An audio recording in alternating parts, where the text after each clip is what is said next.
One of my really good friends owns a beautiful salon. I love the atmosphere and I love the different women that will come in looking for something small and leaving feeling like $1,000,000. I mean, that's the highlight of my day. Back in 2019, before I was formally diagnosed, I was having certain symptoms that I would ignore. The first initial symptom that I had was nerve damage. So whenever the left side of my body touched anything cold, it would burn. Then eventually my left leg started giving out, but I would still work on it. When I was walking, for whatever reason, my body just started taking me left instead of in a straight line. So when I went to go speak to one of the providers at the health center I was working at the time, they informed me that they think it's a good idea if I go to a hospital where they have better equipment so they can better evaluate me. When I met Selina, from the first moment I realized that she's very positive, very open person. Brain MRI was done and she was diagnosed with multiple sclerosis. They had to admit me immediately after that, and I was in the hospital for about a week as I started the steroid treatment. The following day, I realized I couldn't walk anymore.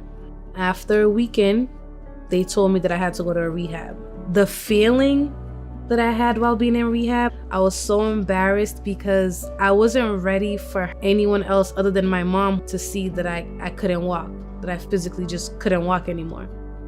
I do remember also asking each provider that came in if I was ever gonna walk again. They always just said, you know, we can't answer that for you because MS is something that has a mind of its own.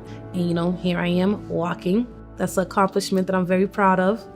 I am currently a patient at BMC. I am a patient of Dr. Balashov, but I do call him Dr. B.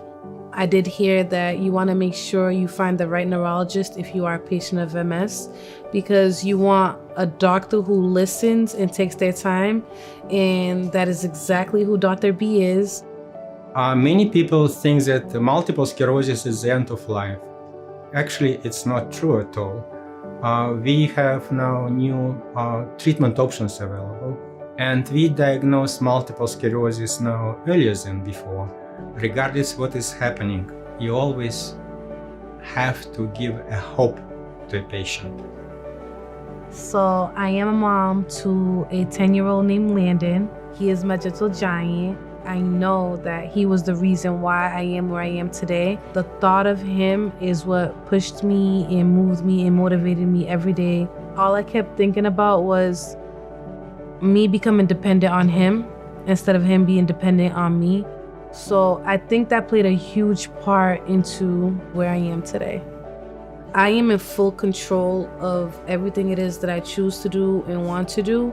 MS doesn't stop me. I don't plan on letting this stop me. I feel as though I have a long life to live and I have a lot of things I need to accomplish, and MS is not going to get in the way of that.